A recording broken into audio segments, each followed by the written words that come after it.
ini saya, Pak. Berarti Ibu sempat milih Pak Anies dong? Sangat mendukung Pak Gubernur Pak Anies. Cuman Pak Anies gak tanggung jawab ini. Masa pemerintah rakyat, pemerintah kayak Pak Gubernur ya. Katanya nggak ada janji, nggak ada penggusuran. Entahnya begini jadinya. Tapi kan gubernur tinggal janji. Katanya sebelum jadi gubernur Pak Anies janji tidak ada penggusuran. Udah kita itu dukung. Ini imbalannya begini.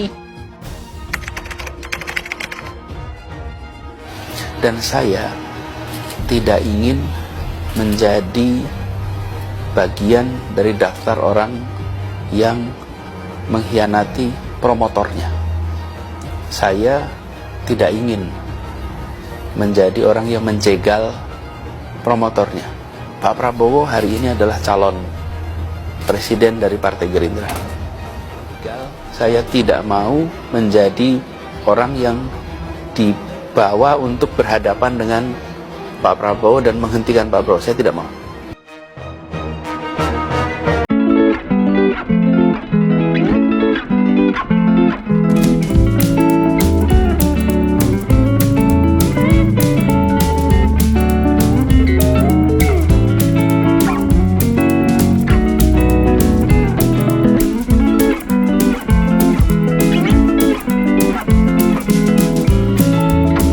Mengikuti kontestasi pemilihan presiden atau pilpres. Momen itu terjadi pada 2019. Saat itu Anies masih menjabat sebagai Gubernur DKI Jakarta yang diusung oleh Partai Gerindra dan Partai Keadilan Sejahtera atau PKS. Dalam forum Tanyo Bang Anies, ada peserta yang menanyakan pada Anies soal janjinya tak akan maju di pilpres jika Prabowo ikut serta. Penanyanya juga mempertanyakan alasan Anies mengikuti Pilpres 2024 dan bersaing dengan Prabowo. Anies menjelaskan di tahun 2019 tetap menjaga komitmen itu dan tak maju sebagai poros ketiga. Meskipun saat itu ada 3 partai politik yang juga meminangnya untuk menjadi calon wakil presiden. Saya diminta jadi calon presiden, didatangi, diminta, saksinya ada di situ. Dan saya katakan tidak. Ia menolak tawaran menjadi cawapres karena sudah komitmen dengan Prabowo Subianto. Kenapa? Saya sudah komit pada Pak Prabowo bahwa di 2019 ini saya akan konsentrasi Jakarta dan saya tidak akan memotong pencalonannya Pak Prabowo di 2019. Meski begitu, Anies menekankan bahwa janji itu sudah dituntaskan bersamaan dengan selesai tugasnya di DKI Jakarta 2022 lalu. Maka, ia menegaskan tak ada keharusan untuk memenuhi janji tersebut di Pilpres 2024. Ketika sesudah tuntas Jakarta, saya orang merdeka yang boleh mengambil keputusan apapun juga. Diketahui pada Pilkada DKI Jakarta 2017, Anies maju bersama Sandiaga Uno, didukung Partai Gerindra pimpinan Prabowo Subianto dan Partai Keadilan Sejahtera atau PKS. Anies memenangkan Pilkada DKI. Lawannya ketika itu adalah Basuki Cahayapurnama dan Jarod Saiful Hidayat.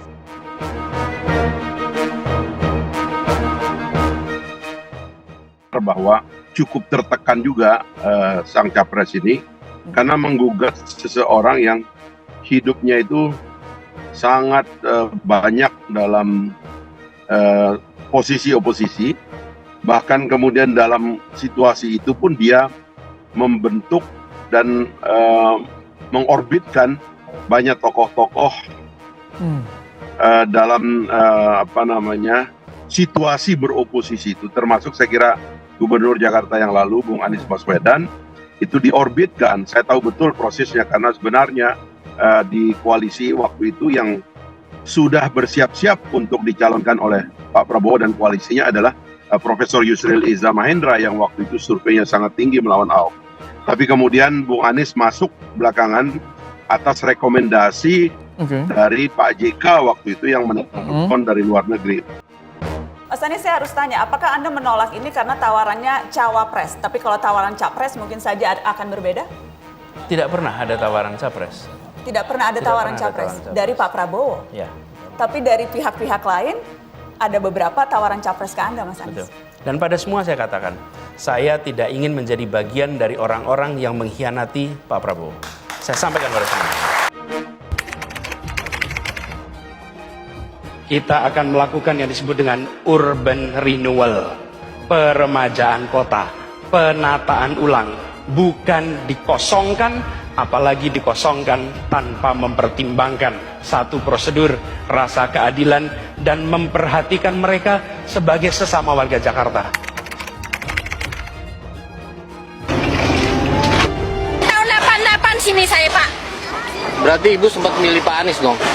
Sempat dukung Pak Gubernur Pak Anies. Cuman Pak Anies gak tanggung jawab ini.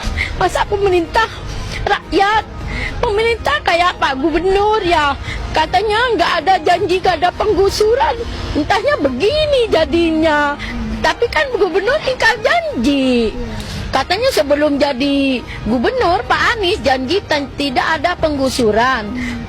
Udah kita itu dukung, ini imbalannya begini. Dan saya tidak ingin menjadi bagian dari daftar orang yang mengkhianati promotornya. Saya tidak ingin menjadi orang yang menjegal promotornya.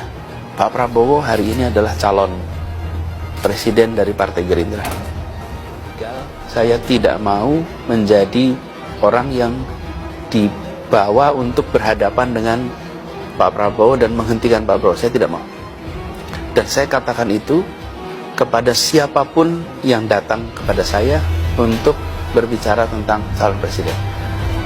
Saya menyatakan bahwa dengan penuh rasa tanggung jawab saya menerima pencalonan sebagai Presiden Republik Indonesia tahun 2024. Siapa presidennya? Apa partainya? Apa partainya? Siapa presidennya? Sudah berkali-kali garis bawahi. Kami mengatakan berkali-kali sejak dulu konsentrasi pada manusia, pada manusia. Jangan hanya konsentrasi pada pembangunan benda-benda mati yang indah difoto dan bisa ditunjukkan dalam 5 tahun hasilnya. Justru yang harus ditonjolkan adalah pembangunan kualitas manusia.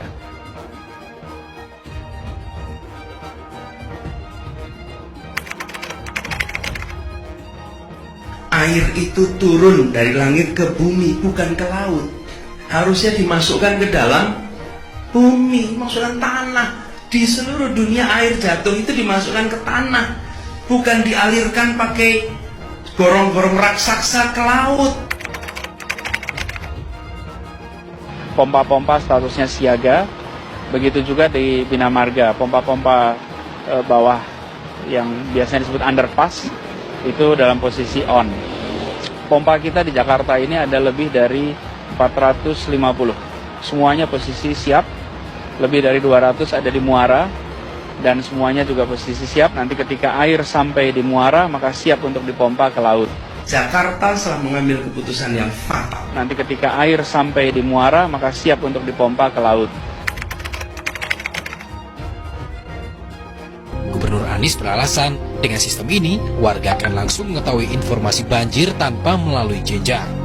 Bila ada kabar, maka pemberitahuannya akan langsung ke warga, tidak melalui jenjang. Jadi kelurahan bukan ke RW, RT, tapi langsung ke masyarakat, berkeliling dengan membawa toa untuk memberitahu semuanya, termasuk sirine. Benar-benar membuat sistem ini adalah toa, belum sistem.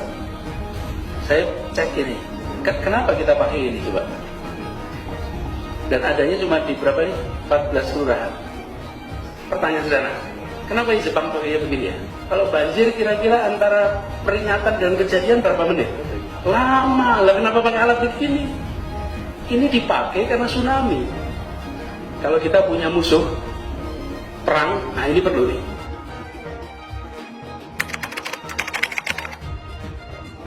Air hujan yang turun di kawasan ini tidak dialirkan keluar, tapi dimasukkan ke dalam tanah. Di mana air-air hujan yang jatuh di kawasan kita jangan dikirim keluar halaman rumah, tapi siapkan lubang-lubang di dalam rumah, di perkantoran. Kalau ini kita lakukan, maka kita tidak menyumbang air keluar.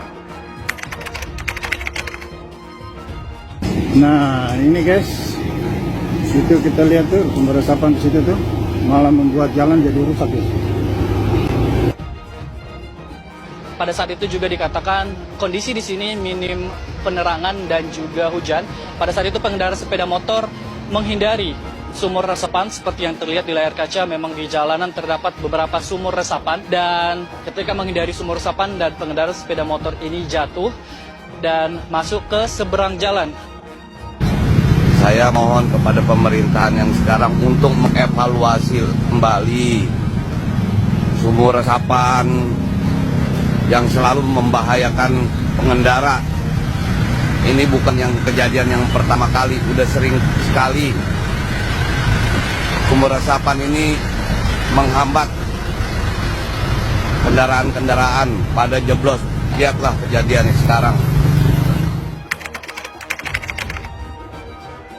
Apa alat transportasi yang dimiliki oleh hampir setiap orang? Mayoritas akan menjawab sepeda motor. Bukan. Alat transportasi yang dimiliki semua orang adalah kaki. Kaki. Karena itu yang harus dibangun pertama adalah untuk kaki. Ini gagasan. Karena kita mengalami kondisi yang cukup ekstrim. Sebagai contoh, pekan lalu hujan ada yang 140 mm sampai 180 mm yang biasanya dihitung harian. 140, 180 itu sangat lebat, bahkan 180 bisa bilang ekstrim. Pekan kemarin itu jatuhnya dalam durasi waktu 2 jam setengah. Jadi bisa dibayangkan betapa banyaknya air yang jatuh pada saat bersamaan. Kondisi itu pasti menimbulkan. Anies Baswedan hanyalah gubernur gagal yang tak pantas jadi presiden Indonesia. Ketidakpantasan Anies Baswedan ini disampaikan langsung oleh mantan relawan Anies Baswedan di Pilgub DKI 2017 lalu, Burhan Saidi. Mantan relawan Anies Baswedan itu menyampaikan kepada awak media, bahwa Anies tak pantas diusung menjadi calon presiden di pemilu 2024 nanti. Menurut Burhan Saidi, yang juga mantan Ketua Umum Kombas Anies Sandi di Pilkada DKI Jakarta 2017, menyatakan bahwa banyak janji-janji kampanye Anies yang tidak direalisasikan. Contoh yang sangat mencolok dari 23 janji kampanye beliau adalah rumah DP 0% sama sekali tidak terrealisasi. Program OKOC yang digadang-gadang sebagai program mendorong entrepreneur baru DKI untuk ciptakan lapangan pekerjaan, malah gagal dan mangkrak. Lalu pelayanan birokrasi Pemprov DKI Jakarta di zamannya Anies menjadi lambat dan terkesan terjadi banyak pembiaran. Kegagalan-kegagalan inilah yang menjadi acuan nyata, kenapa Anies Baswedan tidak pantas menjadi presiden Indonesia. Pemirsa, proyek revitalisasi Blok 6 Pasar Senen Jakarta Pusat yang sudah direncanakan sejak 2021 lalu kini mangkrak. Padahal saat peletakan batu pertama pada 10 Maret 2021 lalu, Gubernur DKI Jakarta Anies Baswedan menyatakan revitalisasi area Blok 6 Pasar Senen direncanakan selesai pada kuartal kedua 2022. On quality, on schedule, on budget. Schedule-nya seperti apa? Insya Allah dituntaskan di kuartal kedua 2022, dan kita berharap nanti para pedagang kemudian bisa memanfaatkan ini dengan optimal. Dan itulah Anies Baswedan untuk DKI saja yang lingkup Provinsi Anies tak mampu selesaikan janjinya. Lalu, apa yang kita harapkan dari Anies untuk mengurus Indonesia yang besar ini? Indonesia terlalu besar bila dipimpin sama orang yang cuma pandai menata kata.